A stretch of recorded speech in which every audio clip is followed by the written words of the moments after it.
Hi, my name is Tobias, and in this video I'm going to talk about the Giant TCX Advanced Pro 2. I bought this bike 4 weeks ago and rode about 200 kilometers, so all the impressions are quite fresh. I bought a test bike, so it wasn't brand new, and it's the 2019 module. All the points I'm going to make about this module should be valid for the 2020 module. Of course, the color changed, and according to the specs, the disc diameter of the front disc is different. The 2020 model disc diameter at the front is 160 centimeters, and the one that I bought, the 2019 module, it's 140 millimeters. But a part of that, I don't think there's anything they changed.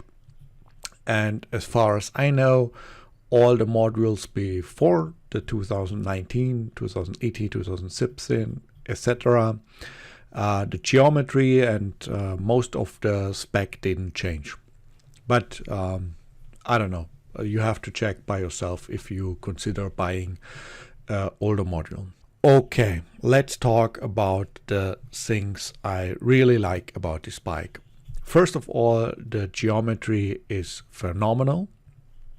The handling in all conditions, whether it's on dirt, whether it's fast cornering or slow cornering, dirt, tarmac, the handling is just the best I ever rode. I'm not a super experienced rider, but I really like it. I'm in size, I bought size L. I'm 183 centimeters, so I'm between sizes. I tested the M, the ML, and the L module. And according to the size table, I should have bought the ML module.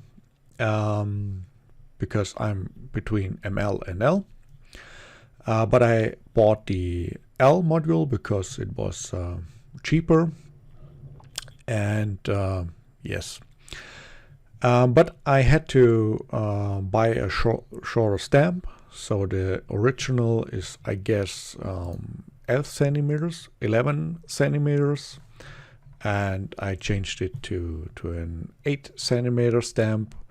And now I can sit super comfortable in terms of geometry. So I really like the geometry and the frame. The frame is super stiff, so you shouldn't expect any damping with this bike. And also the saddle is super hard. I had to change it after the first ride because I really couldn't sit on it, and I've heard the same from different buyers. They all said they can't ride this saddle. Maybe if you're a professional you can do it, but for an average rider it's impossible, I think. But you know, I'm not an expert in this area, so maybe you like it. Okay, geometry is good so far. Let's go to the rims. I really can't complain. They are aluminum and they are very stiff. But I never rode one of this fancy simple carbon wheels, so maybe if you want to pimp the bike, buying some carbon wheels could improve the acceleration. But to me, the stiffness and the geometry and the size by itself allows a very good acceleration, so your power is transferred direct into shooting. There's no bouncing of the frame in any way, so I really like this stiffness. But it comes to the price that when the road is a little bit bumpy, or you ride in the winter and the tarmac isn't that soft, it's really hard and you feel every little stone.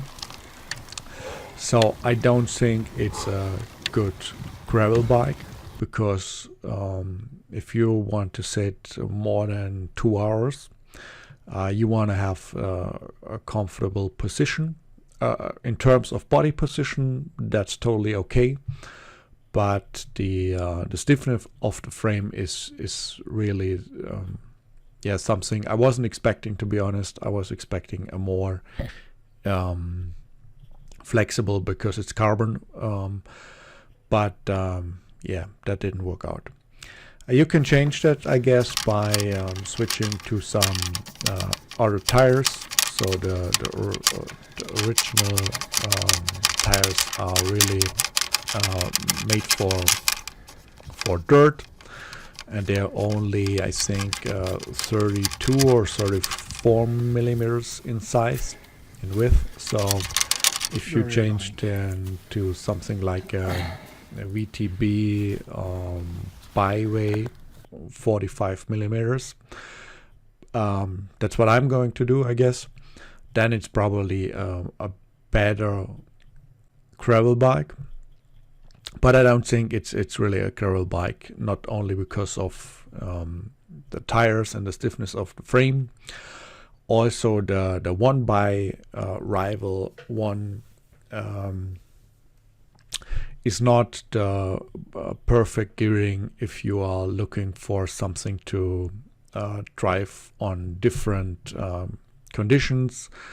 In my case, I ride sometimes in the mountains and I'm a bit heavier. I weigh about 100 kilo.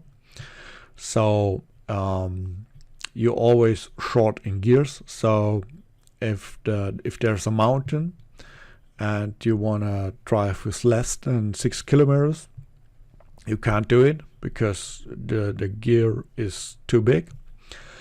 And if you ride on the flat, and you're about 45 kilometers, you would like to change the gear, but there's not a bigger gear available. And the same is true if you are on the flat and you ride against the wind or something. You always feel that you're in the wrong gear. And I rode it for about 200 kilometers, and I still think sometimes I need another. I need a 2x system, because this 1x system where you have to have to spin or